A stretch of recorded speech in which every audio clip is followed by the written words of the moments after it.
tell us if we've gone live? Are we on the same window?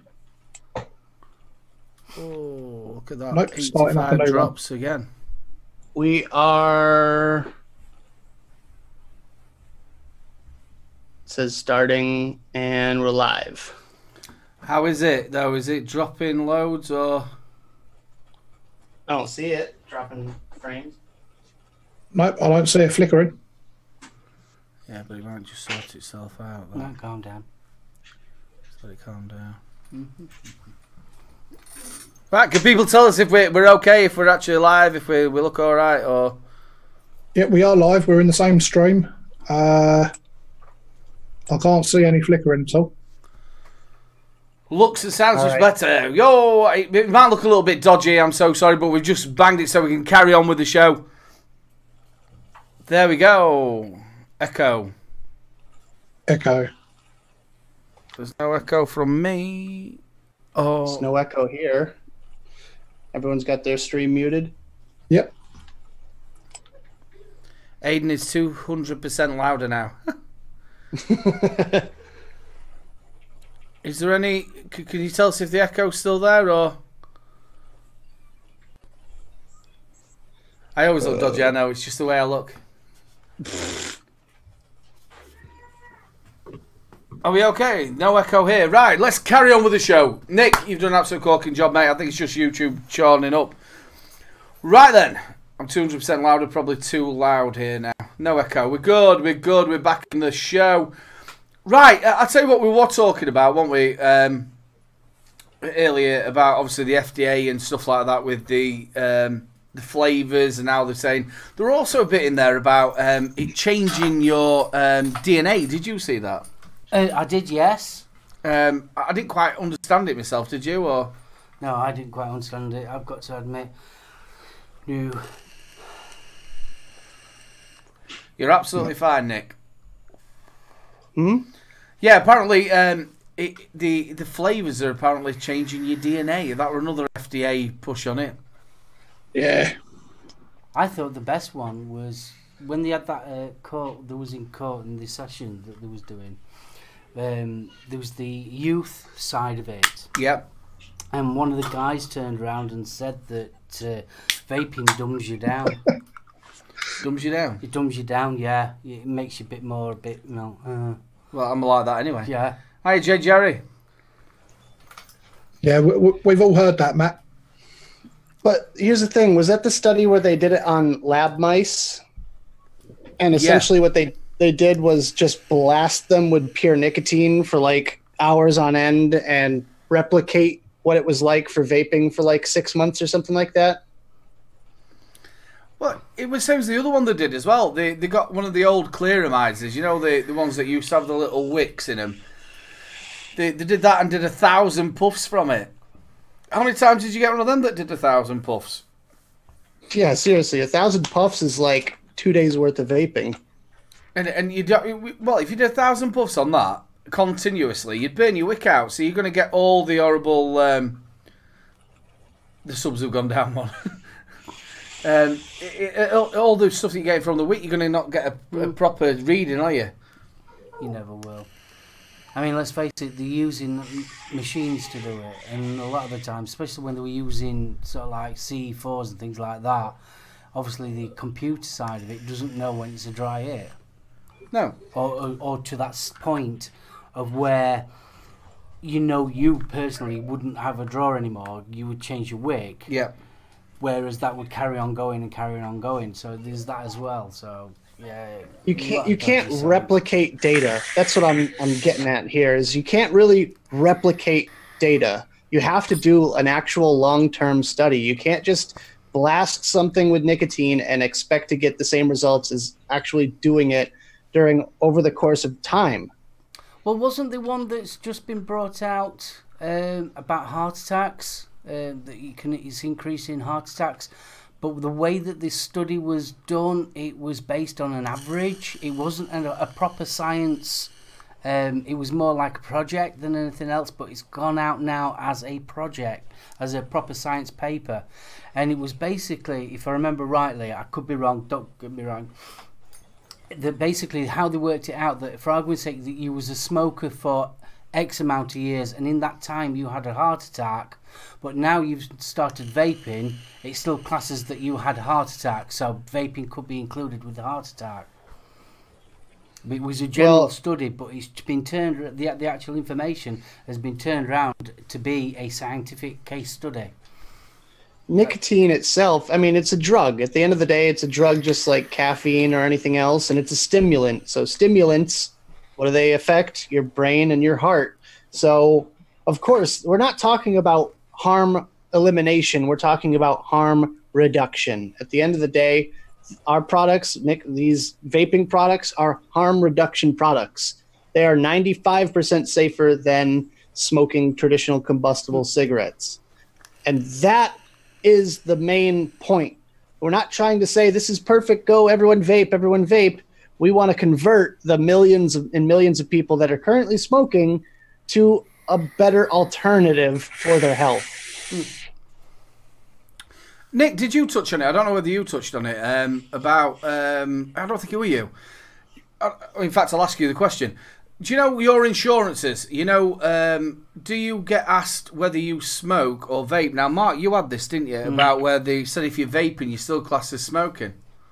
Yep, right. I had that with life insurance. It's along the same lines, but it depends on what insurance company you deal with. So over here, they can test you. Obviously, if your insurance company wants to go as far as doing like a blood test or something like that, then they can do that and they can change your premium. So a lot of people I've had over here say, oh, well, my insurance is doing a test and I have to vape zero nic for a couple of days so I can get this out of my bloodstream. And if you have nicotine in your bloodstream, smoker. And I disagree with that, obviously, because smoking and nicotine, intake is two different things. What if you're on the patch?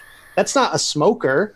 That just means you're a nicotine user. What if you're chewing nicotine gum? Like, what if you're using chew tobacco or snus or any of these other products that you can get nicotine without the combustion and it doesn't affect your lungs? So if anything, reclassify it as a nicotine user rather than a smoker, because it's two very different things. And everyone knows that we hate being classified as smokers. Yeah. Do you think it's just a case of being laziness? In other words, basically, we'll just class it as smoking. It's just easier. It's like banning vaping with smoking and classing them as the same. Instead of sitting down logically and working it out, it's sort of like, no, just ban a lot. It's just easier. I think that's exactly what it is. Obviously, there's nothing that's been proven that nicotine itself has got anything to do with cancer. It's just another stimulant, isn't it?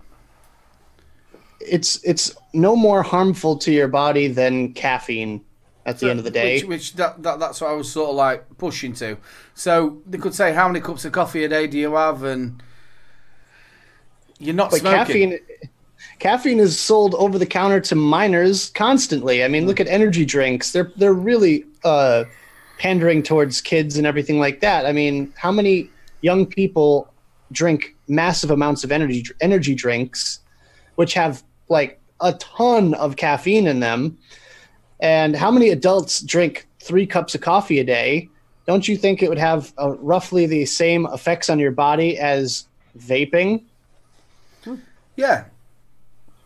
See, now, obviously, it goes into another section of it, doesn't it? Which is, obviously, when you're smoking, you've got that risk of fire. How many people do you know have gone to bed and they've not actually fell asleep while they've had a cigarette, and then before you know it, the house is up? You're not really getting that with vaping unless the batteries are bad or they're using the wrong charger. They can't, again, tie you with the same brush. But at the end of the day, it comes down to personal responsibility, too. I mean, if you're talking about the cigarette lighting a house on fire, that is your own damn fault. Like, you should be held accountable for that. Just like if you go to sleep with your batteries on the charger. I never, ever, ever recommend you go to sleep with batteries on a charger. No. Because they're volatile devices. They're volatile things. And if something does go wrong, I want to be there to prevent any further damage, rather than just leaving it and kind of, I don't charge anything overnight. Like, I don't leave my cell phone on the charger overnight either, for that same reason. Like, I just don't want anything to go wrong when I'm asleep and I can't control it.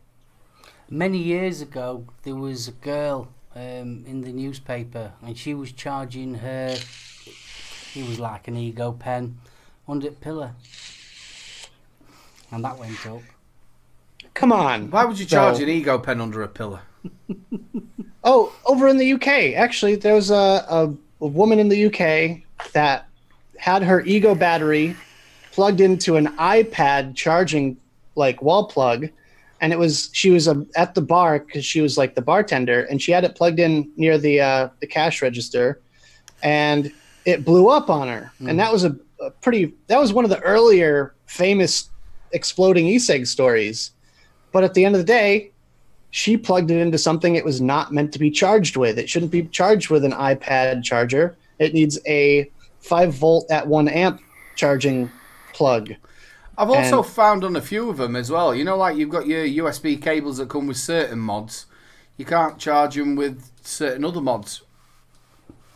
You know, I found, like, especially if they're a cheaper made, you know, like these sort of thin ones here. Let me just take this out. Sort of thinner ones. You know, if you charge something that's a bit bigger, and they come with a bit bigger, thicker charger, I've known the mod to get warm. Yep, USB cables are not all the same. If you go to, you know, like you have over there, the pound shops or whatever, and you buy a USB cable or a wall charging plug or something like that, they are all a little bit different. And famously, I watch a UK YouTuber over there called Ashens, and I love Ashens, man. He's hilarious. But he did a test on a bunch of different charging cables and charging plugs. And I thought it was fascinating that, you know, just the subtle little differences. He had a little tester device that showed the actual output amperage, and some of them were marked as, you know, 2 amp, and they were putting out 1.75. Some of them were marked at, you know, 1 amp, and they were putting out 0.5, blah, blah, blah. And that just tells me that if you buy something that's super duper cheap, which is usually what they put in the box with the devices, then it's not going to be as good as something that's a little bit better, depending on what materials it's made out of, what the contacts are made out of, and that kind of thing. So don't skimp on chargers. Don't think every USB cable is the same thing, because they're definitely not. No, and I found that out purely. I should have probably known it myself, but you know yourself when you get loads of them, because you get stuff sent. You've got loads of USB cables just knocking about, haven't you? My house is just full of USB cables. So you think, oh, I'll just stick that on. I'll just put that mod needs to go on there. You know, especially if you're doing something quick, and you think, whoa, that's got a bit warm. It's not the right one. Mm-hmm. Yeah, I hate charging devices with USB cables, to be fair. Like, especially like WizMech devices, I feel like, because WizMech devices, for some reason, the heat just goes right straight through the board, from the top down and from the bottom up, whether you're charging it or you're vaping on it. It seems to get hot mostly towards the board side. I don't know if anyone else has that issue with WizMech devices, but you vape on an RX3 Gen 3 there, and if you vape it at 100 plus watts, that board gets really, really warm. And same is true when you have it plugged in. I have plugged it in to charge it before, which I really don't like doing. But I just take your batteries out to charge, if and when that is possible. Take your batteries out to charge. Yeah, I'm meaning more of the inbuilt sort of stuff, you know, like your lipos and stuff. Because you always take your batteries out and charge them. Oh, always. Even though now you've got some of the Joytech stuff, and a lot of they're saying now they've got 2 amp fast charge, aren't they, and everything. I'd still rather take them out. Absolutely. I don't trust it. And like you said, 2 amp charge, it depends on the speed of your charge as well. If you have it at 1 amp versus 2 amp, it's going to be cooler, because when there's electricity moving, that causes heat, just like with your coils. You know, your wires, your cables have like a slight resistance to them. So and it's same is true whenever there's that transfer of energy. When you're going through like a coupling, like a USB plug and cable, that's like a loss of power that can cause heat. So you really got to be careful with that stuff. Batteries are not something to mess around with. You really got to just take the most precaution necessary. Don't leave something plugged in overnight. First and foremost. I can be a little bit bad at that sometimes. When you've stuck them on and you forgot. But my wife normally goes around and turns everything off, if I'm honest with you, even if they're into storm or anything. Have you been anywhere near this storm, Nick? No, nowhere near it. I just thought that might have been messing with your internet or something. I mean, I don't know. Probably not, because it's nowhere near my service provider or anything like that. But yeah, that's all down south. It's North Carolina, South Carolina. We haven't been affected by it really. We had rain all week long, which I think was like kind of like one of the arms of the storm just kind of crossing us. But no bad winds or anything like that. It just kind of downpoured. I'm telling you now, though, there's some very brave people there who have not moved. You saw all the highways just jam-packed with cars, and then there were like people surfing, going, "Man, if it comes, it comes. I ain't moving." Crossed, I see a video earlier on today of some bloke washing his car in it. Okay. Saying that is bad with Philippines, though, isn't it? And Hong Kong as well has been hit with it. Yep. There's like 9 hurricanes moving around the globe right now. Something like that. And they're all over the place. And there's like 1, 2, 3 in a row in the middle of the Atlantic Ocean. So it's going to be a pretty bad hurricane season. Do you think that's anything to do with, obviously in England, we have just had such a brilliant summer. It sort of takes me back to when we were kids. By all accounts, it was better than 76. Yeah, it's been hotter than 76, and we've never had this amount of sun for a lot of years, all at once. Well, I don't know. I'm not old enough to remember 76. I were only 5. I wasn't even born. No, nor was I. Well, you guys talk about the weather over there, how you had that massive like heat wave and everything. And when I left England, it was 68 Fahrenheit and like cloudy. When I got home, it was 10 o'clock at night, 10:30 at night, and it was about 80 degrees Fahrenheit. So yeah, and there was no sun at all, and it was still 80 degrees. So was that a sweaty heat? Is it like something you want to get down and dirty with, or were it? It was gross. It was sticky. It was like that humidity, that moisture in the air. Oh, can't stand that. No, I have to live next to a fan. Pretty much, yeah. I mean, air conditioner on full blast and fan going at night, everything. Otherwise, you're just bleh. So me and Mark have been blowing your trumpet here as well about this Blaz. This Blaz is really, really nice. The berry is my favourite. Now, has there been any more movement about where it's coming into the UK at all, or can people who are watching this show maybe get some from somewhere, or is it sellable already, or what? Or can they get it from the US if they want to pay the shipping? Well, I believe Conway Valley Vapes has it. They actually got it somehow. Have they? Has it? I don't know exactly how. Mike, you had a little bit of information about that. That was a while ago. I can't remember now. Yeah. I know he was saying that he was trying to get it. I think he had some samples of it. Oh, okay. That's what it was. Well, I'm saying now, me and Mark have both had this berry Blaz. It is top-notch stuff. Really, really nice. I do like them both. Yeah, and I like I haven't tried the mango yet. I'll have a try now, already. Well, what we're thinking about doing is actually producing our own short fills. Don't taste like women's bits. Do you know what our mango is very different than Malaysian mango. I know he's there, but do you know what I like about it? It's not overly sweet. It's There's no added sweetener. I tell you what, as well. Sometimes they go. You know, you get like a proper mango, and then you get that synthetic mango. You know, like sometimes you get the grapes are a little bit like that as well. That isn't. That's quite a nice mango-y taste. The same as the melon. I really do like the melon. I'll give you another thing as well about your juice. A lot of juices, I find, make me dry. I need to have a drink. Mm-hmm. And that doesn't. Which... I mean, it's 80-20 VG. So a short fill will probably end up being 70-30 VG because we're just going to probably end up taking down just the extra 10% of VG right there. And then you fill it up. And do you guys have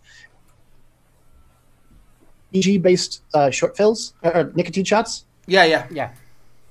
Okay. So if that's the case, then it would be recommended that you would fill it up, you top it up with a VG-based nicotine shot because that way you get the full effect, what it's actually supposed to be like. But we're planning on producing our own short fills here with UK packaging, and we'll be able to send them over. But we need it to be a necessity. So essentially what we have to do is produce a line, like a few hundred of them, and start sending them out to shops over there, and then getting some orders together so we can do a full production run of it, because otherwise the cost of starting the machine is a lot of money, you know, just to be able to produce those bottles. You know, it's not like we hand bottle them or anything like that. We do it with a machine. It's all automated.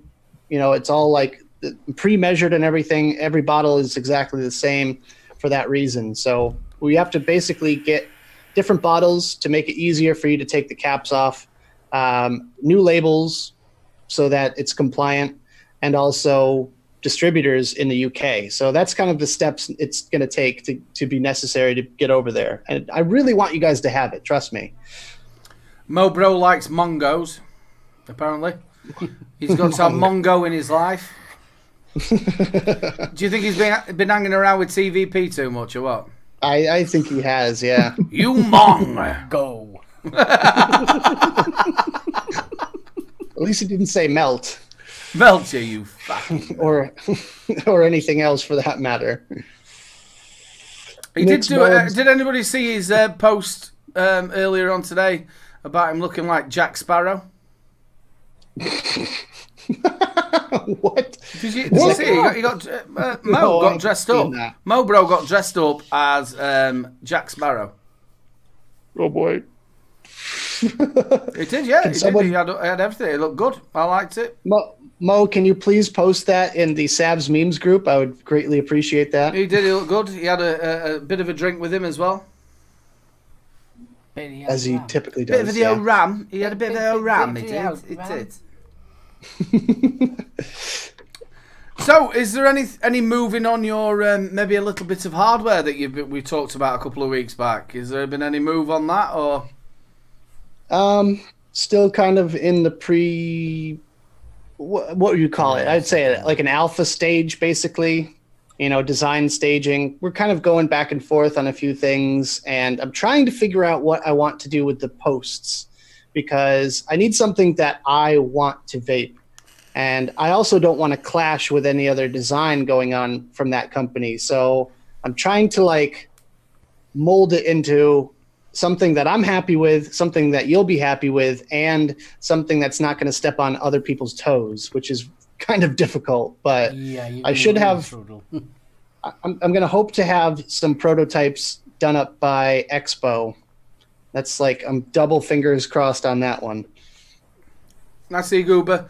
Goober, hey, get out. Mike, mechs reviews. Would you ever think about coming out with your own...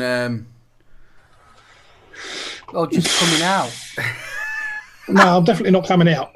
Because it's so warm. What do you mean you're already dressed as Princess Leia?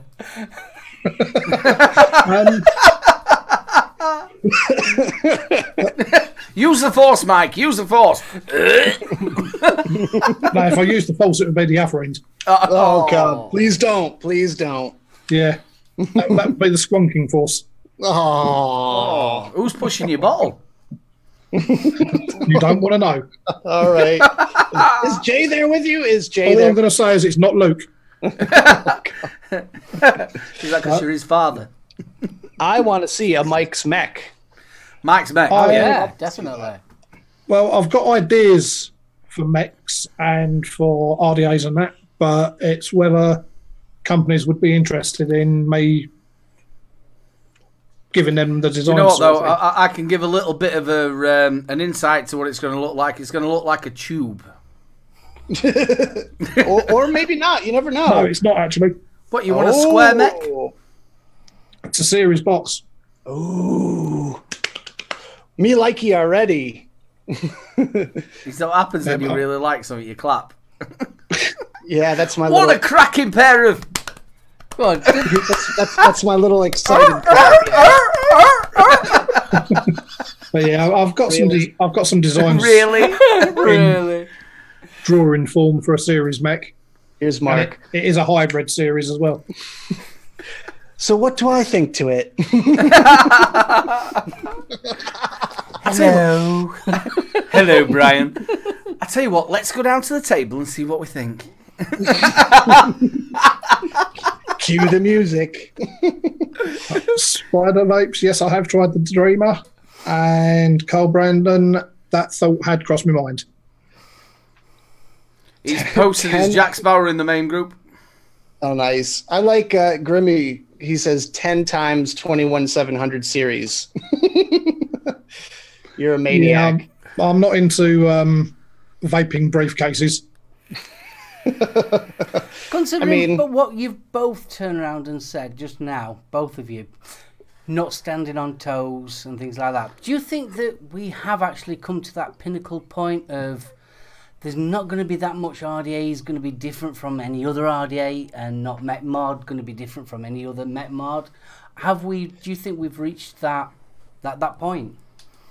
I think where innovation is going to run a little bit thin on the ground. Dry. I think we hit the pinnacle a couple of years ago with mech mod technology. There's really not that much else you can do. I mean, the main thing is for mech mods, I mean, Mike, correct me if I'm wrong here, but contact to the actual battery itself needs to be as flush as possible and as much as possible, with as little arcing as possible. Yep.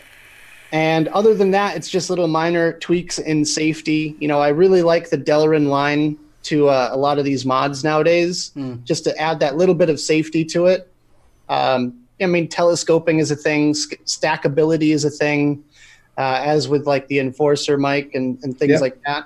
Yeah, I mean, you said about the telescopic mods, they've been around for years, though. Telescopic mechs. Yeah, but I feel like let's face it, the first mechs were definitely telescopic. Yeah. It's true. They were flashlights.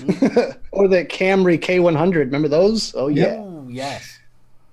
But what was that early one that had the heavily engraved and it had like a shield on it?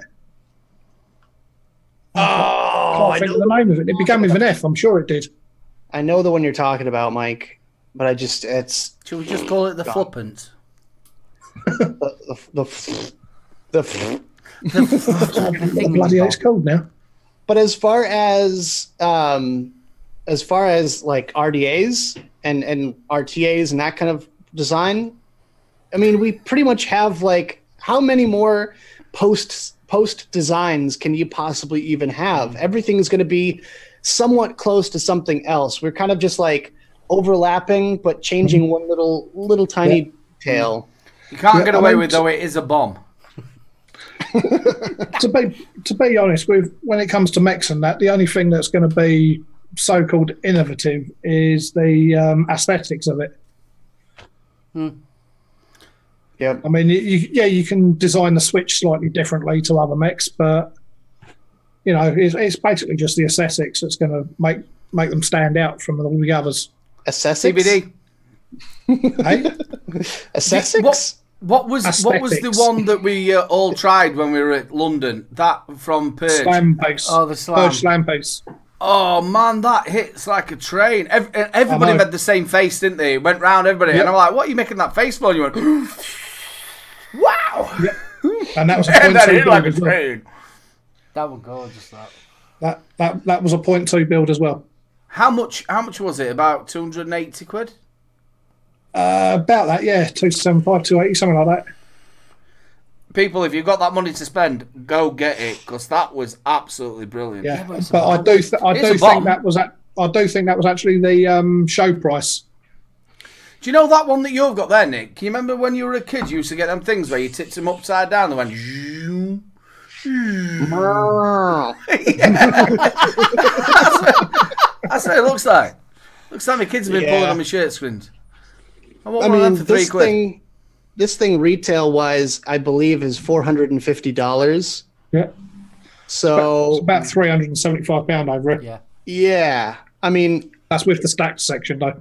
Does it actually worth make it? the noise? I wish. That would be 10 times better. That's a lot of money for a tube, isn't it? Yeah. Like a rain stick, you know. Yeah. But then, to be honest, that one's about 275 quid. Yeah. Okay. Bet you wish you'd have brought one of your mechs now. Yeah, I do. I feel mechless. I just do. Pretend. So why? What is the necessity for high price mech mods? Is it just for the art and for the design overall, or does it actually function better and make it worth the money? I think it's both, to be honest with you. Yeah, it is a little bit of both. But to be honest, when it comes to companies like Purge and Rogue and Broadside and things like that, you're paying the price for the name. Well, what about, all right. Yeah, but so also bringing you are paying for, because it's made in the USA as well. Yeah. You're paying for that. That's true. I mean, the Dreamer... sorry, Nick. I was going to say, you look at the British-made mechs. Look at the Mongrels. They're brilliant mods, but they're only £135. What Yeah. was that one you got? And it were Sheffield Steel. No, I didn't get that one. You got the other one, didn't you? I got what are they called now? UK company, aren't they? Yeah, they were from Devon. They were the last expo. Right nice set of people as well. Actually, dire things. Smock did used to make mech mods. Yep. They made the Fury S. I actually had one and I gave it away to Chunkmeister. What was that? I said in chat, nice to see us both on camera together. Oh, bless. And I believe it wasn't that long ago they brought out a 26650 version of the Fury S as well. That just leaves a bad taste in my mouth. I like that. That was like if Chewbacca had a sister.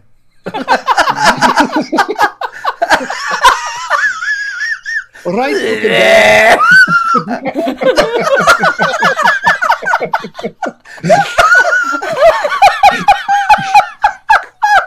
Hashtag giggle fest. There you go. What happens when you drink 6 bottles of Blast?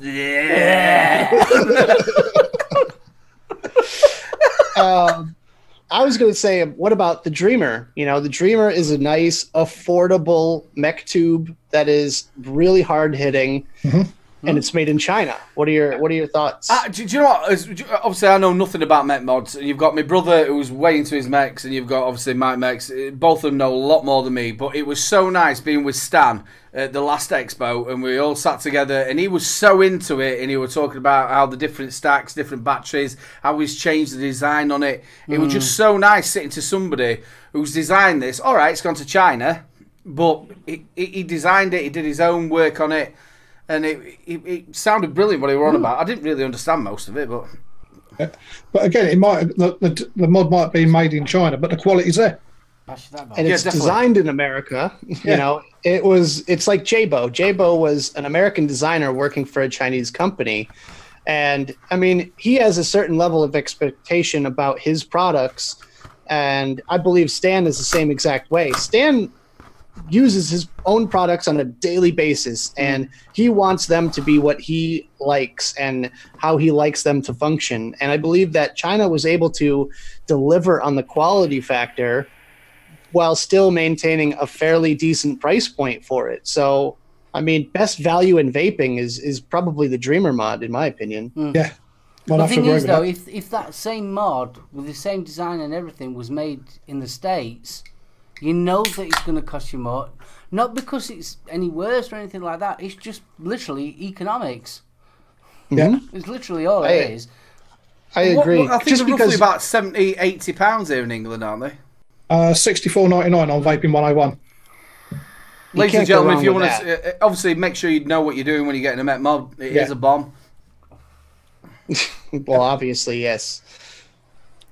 But again, it goes back to your battery safety and stuff like that. Of course.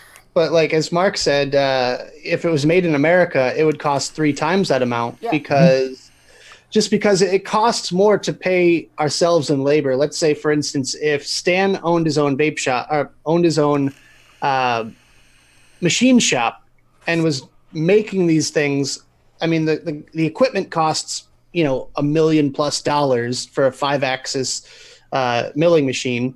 So he can design it and everything himself, but he's also going to be paying himself to do this and has to pay off his equipment.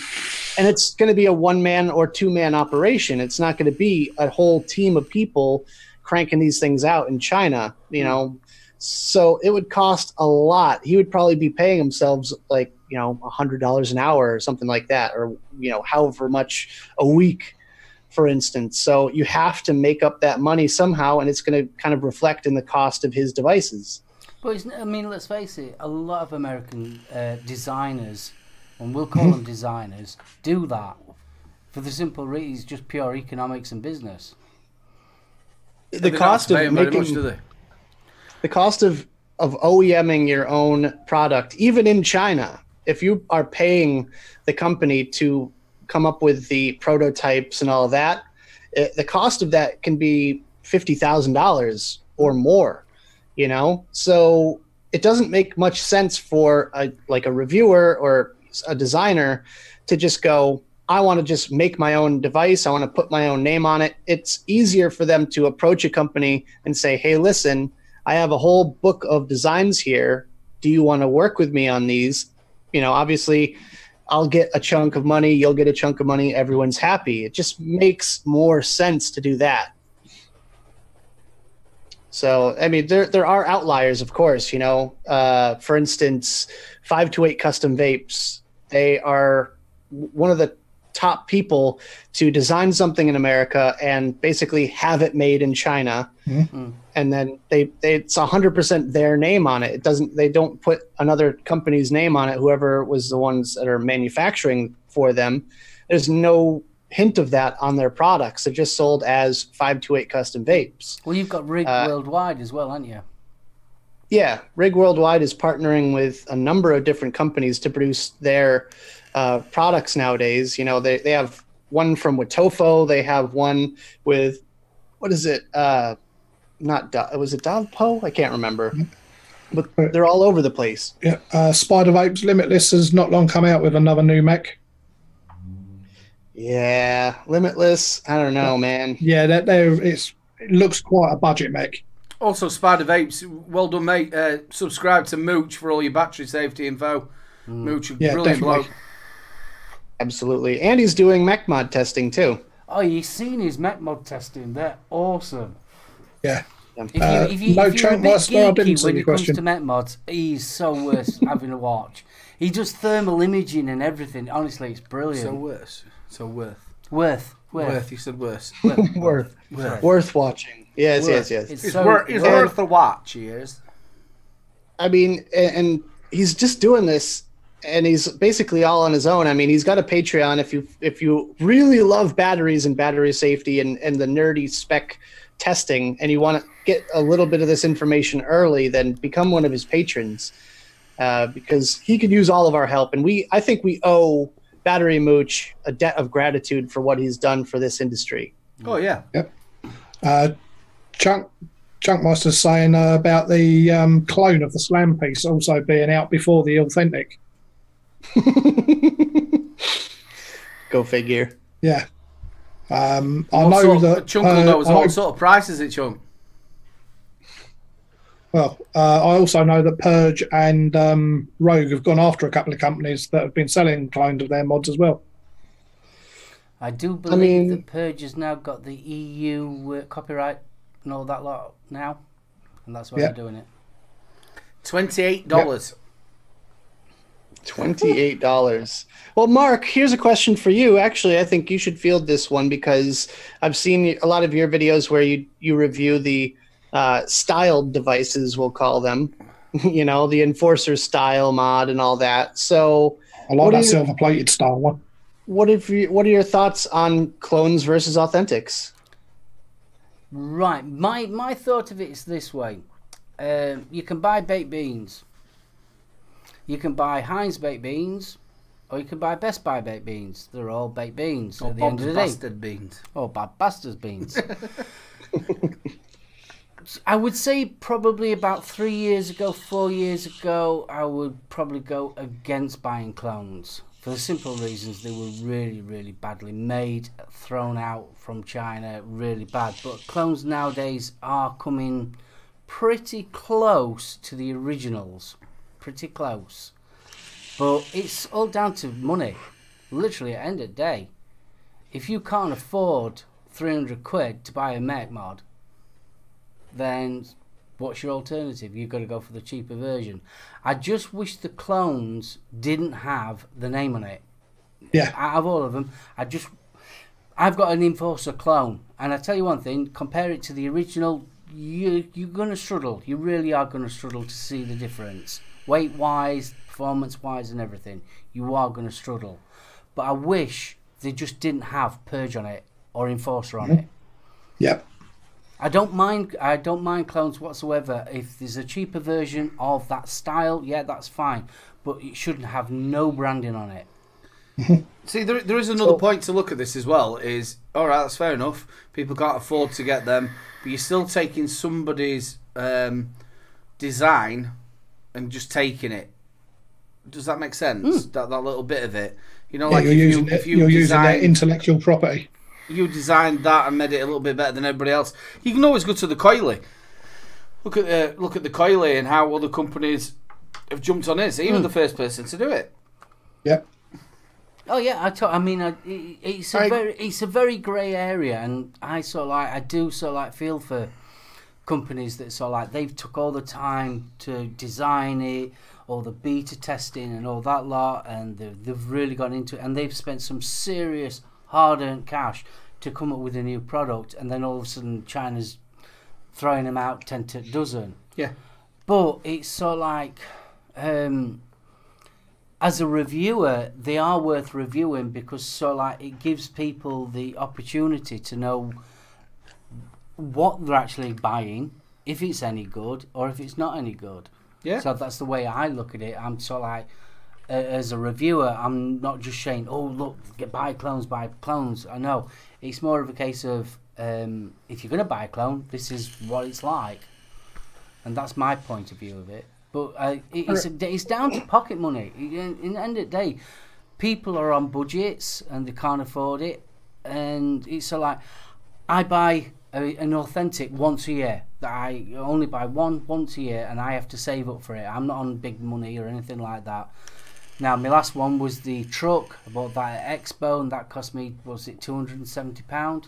£270 for a mod is a lot of money in anyone's book. It doesn't matter who you are. That is a lot of money. So it's a case of, is the average Joe Blogs, can they actually genuinely afford that at £270? Probably not. So they have to go for an alternative. But the other alternative argument is nowadays we're getting companies like Vape. We're getting companies that do the Dead Rabbit, things like that. There are a lot better products that are cheaper now, a hell of a lot, like the Dreamer. Shut up, Cat. It's all right. Mike's got a pussy. Yeah. So Mike's got balls. Mike's got a pussy. Great. So here's a thought process for you. How about like I mentioned, like companies like 528 Customs, they go to China and they have them design it, or not design it, but they produce it. Sometimes they rip Chinese companies off, and they will produce a batch and they say, well, we don't like it, we don't want it, you guys can keep it. And they are stuck with a load of products that are branded 528 Customs and all that. depending on how far along they got in the process, and they didn't get paid for it. That company then just goes, all right, screw it. We'll sell them to Fast Tech or whatever, call it a style, and then boom, you have basically the same exact product as the end result, but it was manufactured by a different company. And Didn't also, that happen like with the 510, the Goon RTA. Yes, that's exactly what happened. That's why I kind of brought it up in the first place. And also, it happened way back for the when it was Vape. It happened with the first batch of Manhattans, the original Manhattan back in the day. And actually, what the story behind that, what happened with those is the company just got stuck with 500 of each color, like brass, copper, and stainless, and they were like, we have these mods. We didn't get to the etching stage yet, but they just said they didn't want it, and we're just stuck with them. So what they did was an American guy said, hey, I'll buy those off of you for a decent price, and I'll sell them in America. Just engrave FU on it instead. So they called it the Foo Hatton, or the FU Hatton, if you will. They were a one-to-one identical clone, if you will. Even if you could call it a clone, it really wasn't a clone technically, because it was meant to be the actual design. And they were sold in America for $30 a piece for a mod that was $300 from AmeriVape. So sometimes you actually get authentic hardware from the original manufacturer that they just ended up getting screwed over in the long run. So we've already said, I think there's obviously there's one conveyor belt going for the main company, and there's one conveyor belt going for the clones. What do you think to clones that no longer are produced? Originals, I mean. I'll take, for example, Velocity? the old, can remember the Penny Mod? Yep. Yep, well, obviously, he only did them in batches of, was it about 500, if that? The original Penny Mods. So, what do you think to that, to a clone of that? Because obviously you knew that you wouldn't be able to buy one, original. I feel like if it's a product that is so limited that you just cannot possibly buy an authentic, then it might not be a bad idea to just get the clone. For instance, the Velocity V2, they only made a couple thousand of them tops, and I have one of the authentics, but I've talked to the guys that designed it and made it, and they're like, hey, that tobacco clone is pretty damn good. Like, if you're going to buy anything, buy the tobacco clone. I mean, that comes straight from the horse's mouth, if you will. Like, that's from the guys who designed it.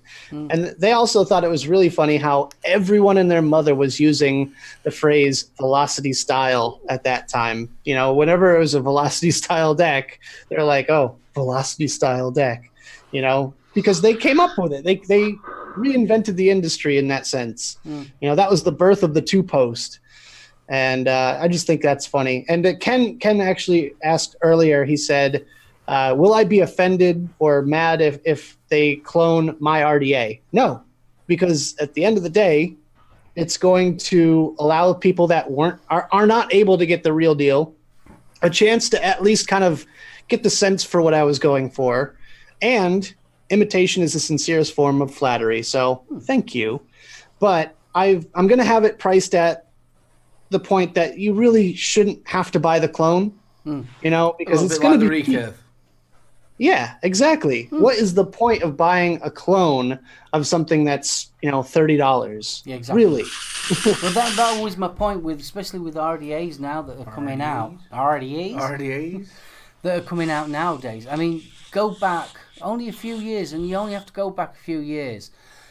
If you was going to get a really decent RDA, you was paying £70, £80, £100. Whereas the sort of £20 ones weren't that great. But nowadays, obviously, you've got and they're all roughly averaging prices now is about £30 here. I mean, have you seen that new unregulated tube that's just come out? Nope. The Fush. Yeah, it's the regulated, or no, what do they call it? Partial mechanical or something? Yeah, they call it a partial mechanical, but it's basically just an unregulated tube. It's got a chip in it. Yeah. And it's got safety features. But it's basically a fucking vaping neon tube. Yeah, you shake it. Oh, that one, yeah. Sorry, Expo. The fush. Jam. The fush. Yeah. Did we see it at Jam? We saw it at Jam, yes, we did, yeah. So at Jam, yeah, and you shake it and the neon lights come up. Yeah. You turn it on, you press the button 3 times.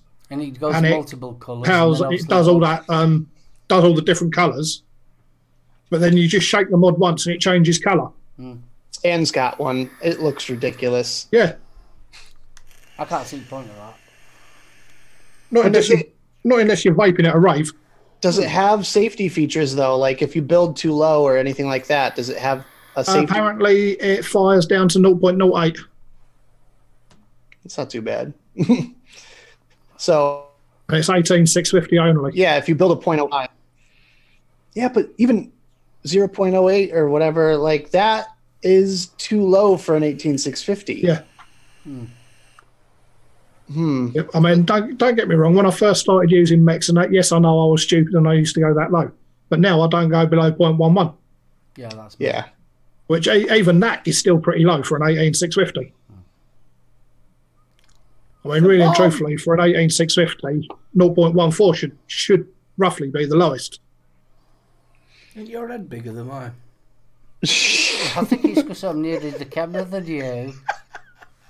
So, before we sign out, because we're gonna eventually get to the end of the show here. I know we're like over our normal time, but we had that whole mess in the middle, so we're gonna go a little bit late here. But I wanted to talk about our poll question for the week, which was, how much do you put into like a reviewer's? Hold on, I'll read it out loud here. Okay. How much influence do reviews have on your vape purchasing habits? Please explain in the comments. And there's a lot of mixed emotions with this one here. First of all, I want to kind of go around the table here and get your guys' thoughts on it. Obviously, we're all reviewers here, so we're going to be a little bit skewed. But I want to hear your thoughts on this whole thing. Well, personally, I do listen to what people think. I mean, all right, I know what I'm doing with mechs. I know what's good quality and what's not. But when it comes to regulated mods, I don't know a lot about regulated mods. So I watch a few different people's reviews, see what they think about the mod before I go out and spend my money on that mod. I was, prior to me starting reviewing, I was vaping 5 years before I even started my own channel. So I used to watch I'm one of these type of people that if I get into something, I really do get into it, and it's sort of like I want to know as much as I can. I'm one of them type of people. So it was sort of like I didn't just go on one person's review either. I used to go same product, but I used to go on several different people's to see what they thought of it. And then obviously after a period of time, you sort of like get your favourites, your regular ones that you watched. But it was always nice to grab hold of somebody that you've never heard of before and see what they thought of it. So yeah, I think reviewers influenced the way that I vape now a hell of a lot in the early days. I think it all depends what type of reviewer you want. Now you get a lot of people, obviously I don't really review mechs, well I don't review them at all. Mine are a lot of starter kits and a lot of the regulated sort of mods. And I'm not an in-depth reviewer. I won't go and tell you what's going to be on this home and what in. I'll show you how it works. And that's the sort of way I do it. I'm there to show you. If you want to know how your mod works, you want to know how to lock it, how the menus work and stuff like that, that's what I show you. You get a lot of people like, such as say Vic. Vic will go in depth of temperature curves and all temperature control and your curves and all the other bits. I'll just show you how to get into it and how it'll work. That's how I review. So in the same way as like what Mark said, when I first started, I was watching people who could tell me how that mod worked and was it any good? Is it going to fit what I want it to do? And that's sort of how I looked at reviewers.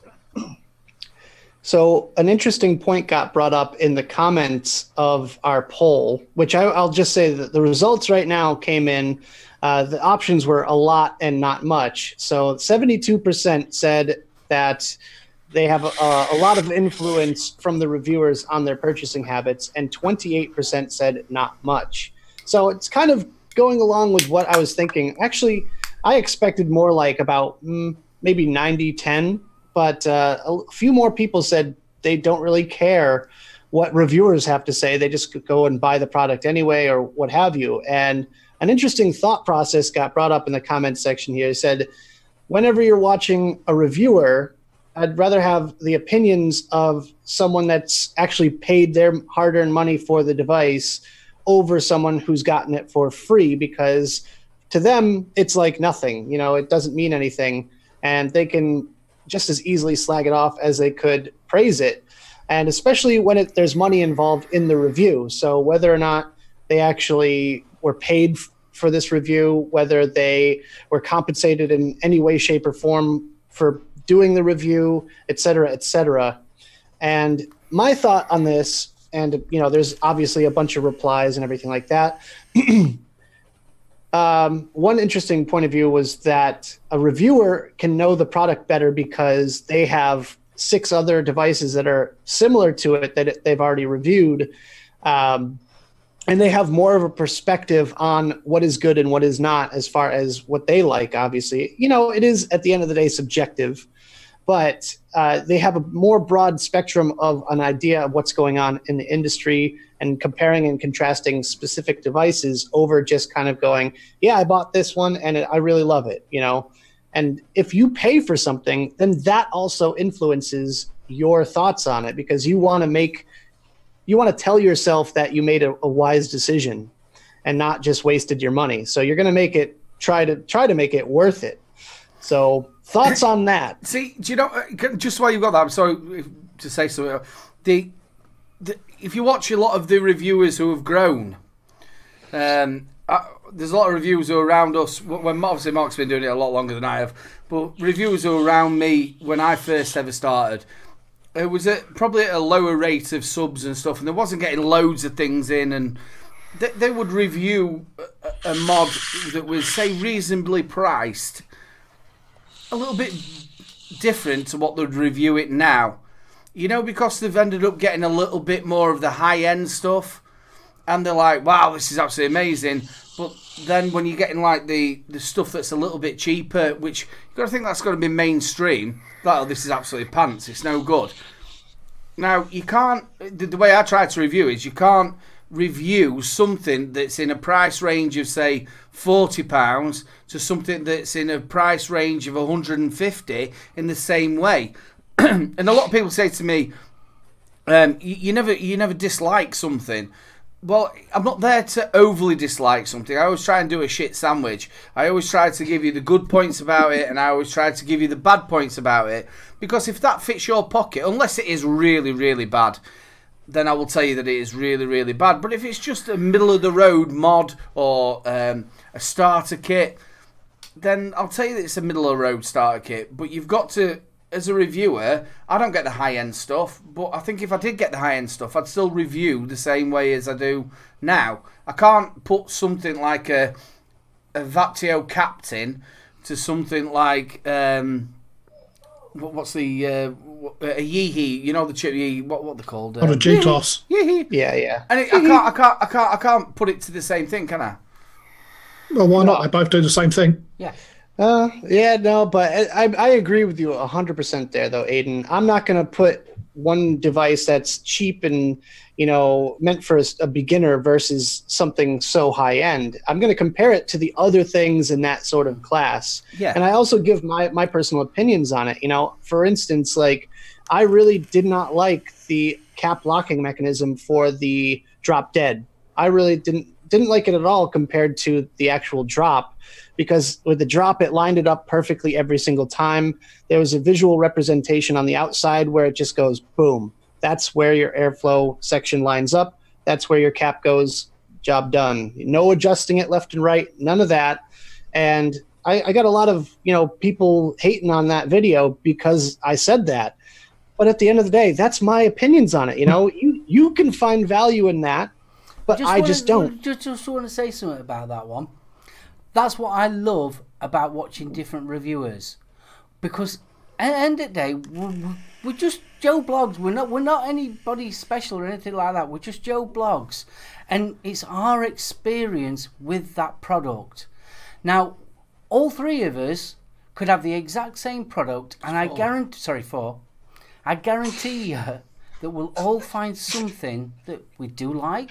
We'll find something that we don't like, and that's why it's always good not just to go on one person's opinion. It's worth going on several different people's opinion about that device that you're thinking about spending your hard-earned cash in.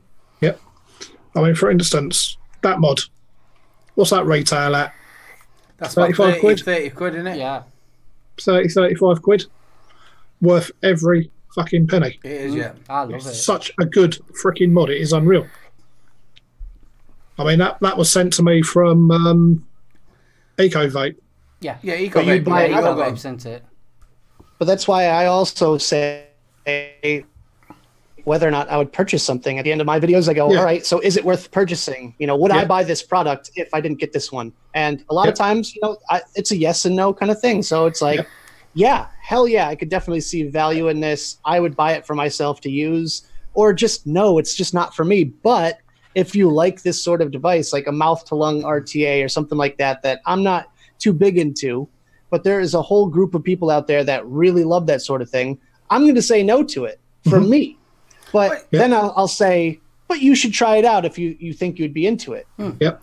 It's like when I've done a review for that. I said in the video, the price point is going to put people off, but it's a bloody good mod. And the fact that they supply a top cat but no RDA base, so you've got to buy the RDA separate.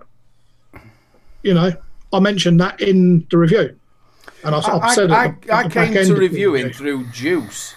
You know, I started reviewing by Juice Reviews, so it's the same with Juice Reviews. You're either, I'm not really into like your cookies or your you know, like your bakery sort of stuff. I'm more of a fruity type of man, as we all know. I'm into the fruity type of shit.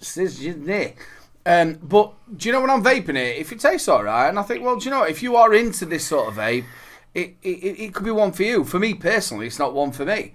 And I think that goes on as well to mods. There's been plenty of mods where I've gone, I don't quite like this at all. And there's been plenty of them where I've said, well, look, if you're into this type of thing, then you're going to like this. Yep. We're all going to be biased a little bit. It doesn't matter how you phrase it or whatever. We're all going to be a little bit biased. You've got two guys here that's heavily into the mechs. We love mechs. Yep. So we would probably criticise a mech a little bit more, be harsher actually on a mech than we would say a pod system. Yeah. We would probably forgive a pod system a little bit more than we would do a mech because we like our mechs. We're into I take it you've not watched my Oopsie review. Oh, yeah, but it's just like a toy car.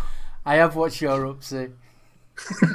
It's the Oopsie. It's just like a toy car, and do you know what? They've knocked the price down to £30. Even that's daylight robbery for that thing. It is, yeah. It's not worth it. It really isn't. I've got a review that. I mean, I've used a few pod systems, and that was the build quality on it is actually good on the mod. The flavour's not that bad. But I just find it awkward. Yeah, it's all awkward shape, and the actual pods themselves give you absolutely fuck all in flavour. I keep on hitting my nose with it and all. Seriously, no. Oh, watch. Because you've got to hold it that way. Yep. Instead of that way, because normally you'd have it that way. You have to, and I keep on whacking my nose. Yep. I ain't got a big nose, but fucking hell, yep. I'll give you a clue, Mark. It doesn't take powder. I'll tell you what, if you took it, it'd be a lot more fucking interesting. The thing is, right, I do it sideways. But even that is just awkward. Yeah. It's really awkward. It's like either that or that. It's. And then if you put your finger there, you go over the blowhole. The blowhole. Blowhole. Well, if you look that way, it does look like a little bit like a whale. Yeah, they don't call me names. Fucking randomly shouting out what I look like. That's no good. Now who's He's an Chewbacca's orca. sister. Mike, could you do us a favor and check the Super Awesome Vape Show email, see if we have anything in the inbox? I can indeed. Just a big Alright. shout out to Colette. Always sticks by me. Love you loads, honey. And And thanks, she everyone. likes pod systems when she takes the dog for a walk. But she does like to pod Just systems. thought I'd mention that. No emails in. Nothing She likes since the pod 6th of systems when she's September. dogging. Yeah, she does a lot of dogging. So, Jesus, you guys. Leave the So- light on for me.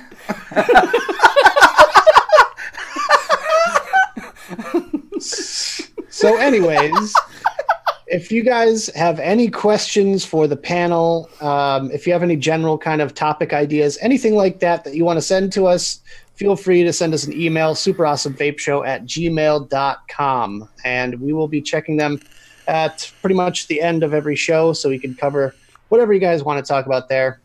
We're coming up really quickly on 1,000 subscribers, so thank you all for that. Hopefully by next week we'll hit the 1,000 mark. I don't know. Hopefully we'll have Jay back as well. Hopefully we'll have Jay back. Yeah, that would be nice. You know, Badger for once. Actually stuck in the log cabin again. The love cabin. Love cabin. Love cabin. He's in the love cabin. But and thank you all for sticking with us through these troubling times. Good God, Mike. There. On that note, I'm going to pass it on off to Mike. You want to say your goodbyes? What do you think he's going Thanks to for do from watching, that? everyone. The Awesome Belt Show. Belch. That's just thinking about that oopsie mod. Take his belt off and goes, look, it's nice. It's leather. It's got a front bottle. It's got a little bit of wind. It's got a little bit of Yeah, wind. cheers everyone for tuning in. Catch you all next week. I will be on again. So I know I'm not working next Sunday, so I'll see you then. Cool. Cool. Gentlemen, Oh, yeah. Oh, nice. Great. Wonderful. Cheers. Oh, great. Off your bus again, are you? Yeah. The enthusiasm of that one. Great. sorry. Cool. That's it. That's the one. Well, gentlemen, if you would be so kind and say your goodbyes, your shout outs, any last minute things you want to talk about, go for it. You want me first? Thank you very much for having me on. I wasn't. I was just dropping dog off. That's all I was doing. So yeah, thanks ever so much, everyone. Do really appreciate it, and thanks guys for having me. Do. Big shout out to the moderators tonight because you have been absolute stars of keeping this show running. It has been a little bit of an up and down show. We've had a couple of technical difficulties with the mic and then with us doing all loads of stroby stuff.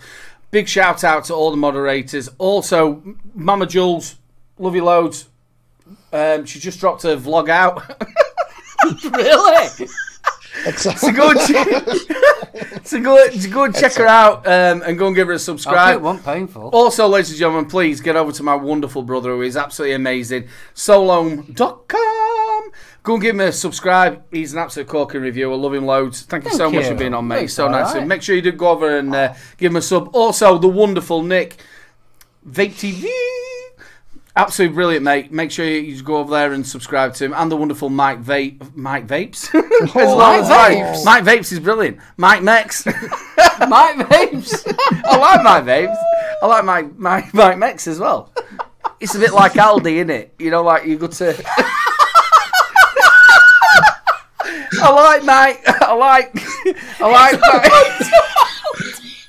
Cheers, Aiden. Now I know I'm cheap and nasty. I like Mike Vapes and I like Mike Mechs. He's a cheerful soul, madam. Ladies and gentlemen, you've been absolutely fantastic. Thank you very much for a brilliant show, and we'll see you next week. We are back. Yep. Over to and you, I'd also like to Nicholas. say go and check out Mark Solome's music channel as well. Oh boy. Oh, there you go. Yeah. He's a tambourine. Yeah, I play a triangle.